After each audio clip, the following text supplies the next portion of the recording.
मंगल मूर्ति मंगलकारी संकट हरण सुजान भूम प्रदोष व्रत करने से शिवजी दे वरदान।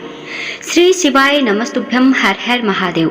भूम प्रदोष का यह व्रत यह शुभ अवसर मंगल देव की कृपा और भगवान शिव के आशीर्वाद को प्राप्त करने का एक उत्तम साधन है।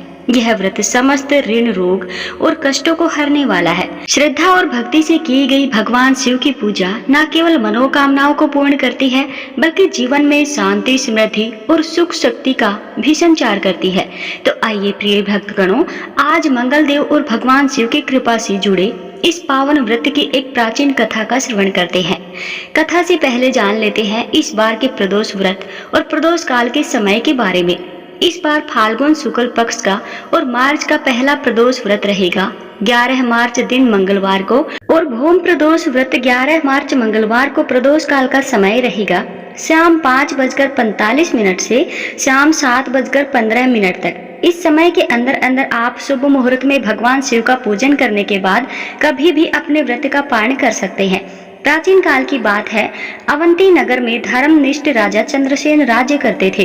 वे भगवान शिव के भक्त थे और प्रत्येक प्रदोष व्रत में भगवान शंकर का विधि विधान से पूजन करते थे। लेकिन उनका पुत्र वीरसेन बाल्यावस्था में ही गंभीर रोग से ग्रस्त हो गया। वैद्य और तांत्रिकों ने हर उपाय किए पर कोई लाभ नहीं हुआ। राजमहल में निराशा का वातावरण था। एक दिन महर्षि वशिष्ठ राजमहल में पधारे। राजा ने दुख व्यक्त किया। तब महर्षि ने ध्यान लगाकर बताया, हे राजन, आपके पुत्र पर मंगल ग्रह का भयंकर प्रकोप है। केवल भूम प्रदोष व्रत और भगवान शिव की पूजा अर्चना से ही यह संकट टल सकता है।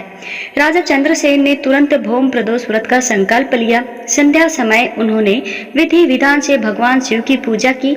फिर मंगलवार और त्रयोदशी तिथि का शुभ संयोग आने पर भूम प्रदोष व्रत का अनुष्ठान किया। रात में शिव तांडव स्तोत्र का पाठ भी किया। रात्रि के अंतिम पहर में भगवान शिव ने राजा को स्वप्न में दर्शन दिए। भगवान शिव के साथ मंगल देव जी भी विराजमान थे। भगवान शिव ने कहा, हे राजन, तुमने सच्ची श्रद्धा से व्रत किया है, इसीलिए मंगल ग्रह के दोष का प्रभाव समाप्त होता है। अब तुम्हारा पुत्र स्वस्थ होगा। मंगल देव ने भी आशीर्वाद देते हुए राजा से कहा, जो कोई भूम प्रदोष व्रत के दिन भगवान शिव की पूजा करेगा वह मेरे कुप्रभाव से मुक्त रहेगा। यह व्रत ऋण रोग और समस्त कष्टों का नाश करने वाला होगा। फिर राजा के जीवन में चमत्कार हुआ। अगले ही दिन राजकुमार वीरसेन का रोग समाप्त हो गया। उसके चेहरे पर नई ऊर्जा और तेज आ गया। यह सब देखकर पूरी नगरी में भगवान शिव और मंगल देव की जय जयकार गूंज उठी। तभी से भूम प्रदोष व्रत को विशेष रूप से मंगल दोष निवारण के लिए श्रेष्ठ माना जाने लगा। जो भक्त शिवजी को समर्पित प्रदोष व्रत रखते हैं उन पर सदैव भगवान की मंगलकारी कृपा बनी रहती है। सभी मिलकर प्रेम से बोलिए, मंगल देव की जय, भगवान शिव की जय। अब सुनिए भूम प्रदोष व्रत को समर्पित मुख्य एक कथा। एक समय की बात है, एक नगर में एक वृद्धा रहती थी। उनका एक ही पुत्र था और वृद्ध हनुमान जी की बड़ी सच्ची भक्त थी। हनुमान जी पर उनकी गहरी आस्था थी। एक मंगलवार को नियम पूर्वक व्रत रखकर वह वृद्धा हनुमान जी की आराधना किया करती थी। एक बार हनुमान जी ने अपनी उस वृद्ध महिला भक्त की श्रद्धा का परीक्षण करने का विचार किया। तब हनुमान जी एक साधु का वेश धारण करके वृद्धा के घर पर गए और पुकारने लगे, है कोई हनुमान भक्त जो हमारी इच्छा पूर्ण करे? आवाज उन वृद्धा के कानों में पड़ी। पुकार सुनकर वृद्धा जल्दी से दौड़ी दौड़ी आई और साधु महाराज को देखा तो उन्हें हाथ जोड़कर प्रणाम करके बोली, आज्ञा दीजिए महाराज। हनुमान वेशधारी साधु बोले, मैं भूखा हूँ, भोजन करूंगा, आप थोड़ी जमीन लीप दो। साधु की बात सुनकर वृद्धा दुविधा में पड़ गई, इसीलिए हाथ जोड़कर बोली, महाराज, लीपने और मिट्टी खोदने के अलावा आप कोई दूसरी आज्ञा दीजिए, वह आज्ञा मैं अवश्य पूर्ण करूंगी। तब साधु ने 3 बार वृद्धा से प्रतिज्ञा करवाई और प्रतिज्ञा कराने के बाद कहा, जा तो अपने बेटे को बुला, मैं उसकी पीठ पर आग जलाकर भोजन पकाऊंगा। साधु की बात सुनते ही वृद्धा घबरा तो गई, परंतु वह प्रतिज्ञा कर चुकी थी, इसीलिए वह नियमबद्ध थी। अब उसने अपने पुत्र को बुलाया और साधु महाराज को सौंप दिया। वेशधारी साधु हनुमान जी ने वृद्धा के हाथों से ही उसके पुत्र को पेट के बल लिटवाया और उसकी पीठ पर आग जलवा दी। आग जल्दी देखकर वह वृद्धा बड़े दुखी मन से अपने घर के भीतर चली गई। इधर भोजन बनाकर साधु ने वृद्धा को बुलाकर कहा, आइए माता जी, भोजन बन गया है, अपने पुत्र को भी पुकारो ताकि वह भी आकर भोग लगा ले। साधु महाराज की बात सुनकर दुखी वृद्धा, जो मन ही मन हनुमान जी को याद कर रही थी, वह कहने लगी, हे साधु महाराज, मेरे पुत्र का नाम लेकर आप मुझे और कष्ट मत दीजिए। अभी अभी तो आपने मेरे पुत्र की पीठ पर आग जलाकर भोजन बनाया है। लेकिन साधु महाराज नहीं माने और वृद्धा से बार बार अपने पुत्र को आवाज लगाने की बात करते रहे। तब वृद्धा ने साधु महाराज की बात मानकर अपने पुत्र को आवाज लगाई। तब देखते ही देखते वृद्धा का वह पुत्र, जो घर के बाहर ही खेल रहा था, माँ की आवाज सुनकर दौड़ा दौड़ा अपनी माँ के पास आ गया। अपने पुत्र को जीवित देखकर वृद्धा को बड़ा आश्चर्य हुआ और यह सब चमत्कार देखकर वह साधु महाराज के चरणों में गिर पड़ी। तब हनुमान जी अपने वास्तविक रूप में प्रकट हुए और वृद्धा को भक्ति का आशीर्वाद दिया। बजरंगबली हनुमान जी की कृपा से वृद्धा को उसका पुत्र वापस मिल गया और वृद्धा के जीवन में जो भी दुख थे वह सब बजरंगबली की कृपा से दूर हो गए। बोलिए प्रेम से बजरंगबली हनुमान की जय, भोलेनाथ की जय। प्रिय भक्तगणों, अब आपको सुनाते हैं नवग्रहों की कथा। ज्योतिष शास्त्र में 9 ग्रहों को बहुत ही महत्वपूर्ण माना जाता है, क्योंकि इन्हीं ग्रहों की चाल के कारण सभी राशियों के जीवन पर सकारात्मक या नकारात्मक प्रभाव पड़ते हैं। लेकिन कथा सुनाने से पहले आपको 9 ग्रहों के माता पिता के बारे में भी बताते हैं कि इन सभी 9 ग्रहों के माता पिता कौन हैं। ज्योतिष विज्ञान में ग्रह और उनकी दशा का विशेष महत्व है। यह सभी 9 ग्रह किसी न किसी क्षेत्र जैसे शिक्षा, ज्ञान, धन, लाभ, हानि, इनका प्रतिनिधित्व करते हैं। सबसे पहले बात करते हैं सूर्य ग्रह की। सूर्य देव के पिता का नाम कश्यप है और इनकी माता अदिति है। पंच देवताओं में सूर्य देव का विशेष महत्व है। इनकी 2 पत्नियां हैं जिनका नाम संध्या और छाया है। शनि देव भगवान सूर्य के पुत्र हैं और यमराज और देवी यमुना भी इनकी ही संतान है। दूसरे ग्रह है चंद्र। चंद्रदेव महर्षि अत्रि के पुत्र हैं और उनकी माता का नाम अनुसुया है। शास्त्रों के अनुसार चंद्रदेव की 27 पत्नियां हैं जो 27 नक्षत्रों का प्रतिनिधित्व करती हैं। चंद्रदेव बुध ग्रह के पिता हैं। तीसरा ग्रह है मंगल ग्रह। शास्त्रों में बताया गया है कि मंगल देव के पिता भगवान शिव हैं और भूदेवी इनकी माता है। मंगल पूरी तरह से ब्रह्मचारी है। मांगलिक दोष का संबंध भी इन्हीं ग्रह से होता है। चौथे ग्रह है बुध ग्रह। बुध देव के पिता है चंद्र और देवी तारा इनकी माता का नाम है।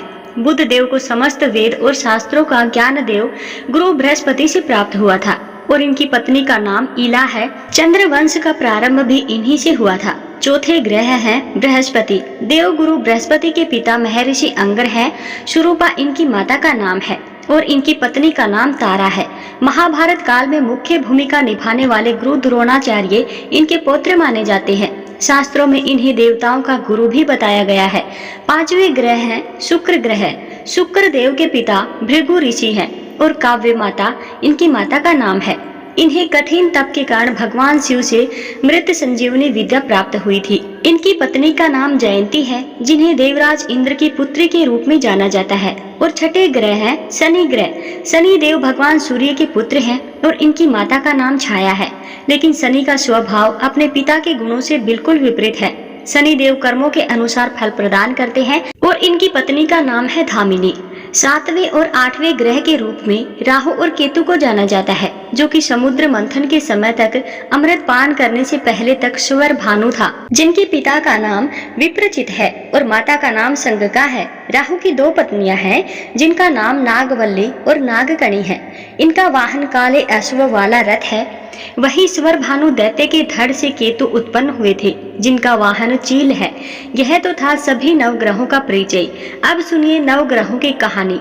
एक बार की बात है, किसी गांव में एक भाई बहन रहते थे। बहन का विवाह हो चुका था, तो एक दिन भाई अपनी बहन से मिलने के लिए उनकी ससुराल जा रहा था। रास्ते में भाई को एक सांप मिला और कहने लगा, मैं तुम्हें डस लूंगा। भाई बोला, हे नाग देवता, मैंने ऐसा कौन सा अपराध किया है जो आप मुझे डस लोगे?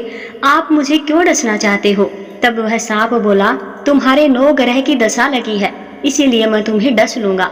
जब सांप किसी भी तरह राजी नहीं हुआ तो वह बोला, ठीक है, मैं अपनी बहन के घर उससे मिलने जा रहा हूँ। जब मैं वापस आऊंगा तब तुम मुझे डस लेना। सांप बोला, क्या पता तुम वापस आते समय इस रास्ते से आओ या ना आओ, तो तुम्हें अभी डसना होगा। तब वह लड़का बोला कि ठीक है, तुम ऐसा करो, मेरे इस थैले में बैठ जाओ, जब मैं अपनी बहन से मिलकर वापस आऊंगा तब तुम मुझे डस लेना। सांप ने उसकी बात मान ली और थैले में बैठ गया।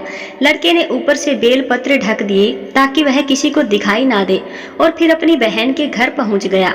जब वह अपनी बहन के घर पहुंचा तो उस समय उसकी बहन 9 ग्रहों की कहानी कह रही थी। उसने भाई को आया हुआ देखकर भाई से कहा कि भाई तुम बैठो, मैं पहले 9 ग्रहों की कहानी कह लूं। तुम बैठो और मेरी कहानी भी सुनो। बहन ने कहानी कही, भाई ने कहानी सुनी। जीवों की, जानवर की, हाथी की, घोड़े की, कुत्ते की, बिल्ली की, भाई की, बहन की, घर के धनी की, बेटी जवाई की, देवरानी जेठानी की, सास ससुर की, संग की, सहेली की, सबके ग्रह शांत हो जाए। घर चले 8 पग आदमी, चले 4 पग सांप, बिच्छू भंवरे सब आग में जले। ऐसे भाई को कहानी सुनाकर बहन खड़ी हो गई और भाई के पास रखे थैले को देखकर भाई से बोली, भाई थैले में क्या लाए हो?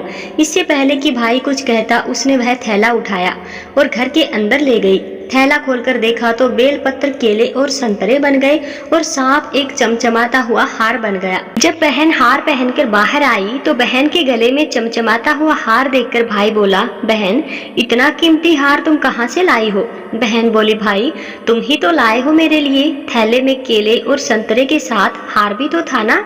भाई ने सुना तो हैरान रह गया और बोला, बहन उसमें हार नहीं बल्कि मेरी मृत्यु का सामान था। ऐसा कहकर उसने सारी बात अपनी बहन को बताई और फिर कहने लगा कि बहन यह तेरे ही 9 ग्रहों की कहानी का प्रभाव है और वह सांप हार बन गया।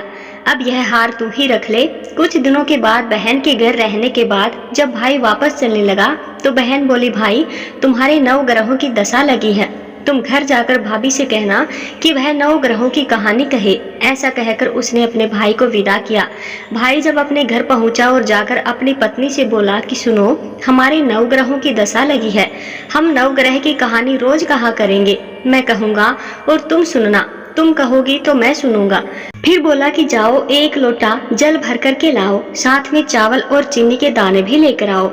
उसकी पत्नी सारी सामग्री लेकर आई। कहानी कही, जीव की, जानवर की, हाथी की, घोड़े की, कुत्ते की, बिल्ली की, देवरानी जेठानी की, सास ससुर की, घर के धनी की, बेटी जवाई की, भाई बहन की, सबके 9 ग्रह शांत हो जाइए। घर चले 8 पग आदमी, चले 4 पग सांप, बिच्छू भंवरे सब आग में जल जाइयो। सभी 9 ग्रहों को नमस्कार है। जैसे 9 ग्रहों की दशा भाई की उतरी वैसे ही इस कहानी को कहते सुनते और हुंकारा भरते सभी की उतरे। सब पर 9 ग्रहों की कृपा बनी रहे। कथाएं समाप्त हुई। इन कथाओं को कहने या सुनने के बाद आप भगवान शिव की आरती अवश्य ही करें। तो दोस्तों ये थी भूम प्रदोष व्रत की कथा। उम्मीद करते हैं आपको हमारे द्वारा सुनाई गई कथा पसंद आई होगी। तो वीडियो को लाइक करें, शेयर करें और कमेंट बॉक्स में हर हर महादेव जरूर लिखें।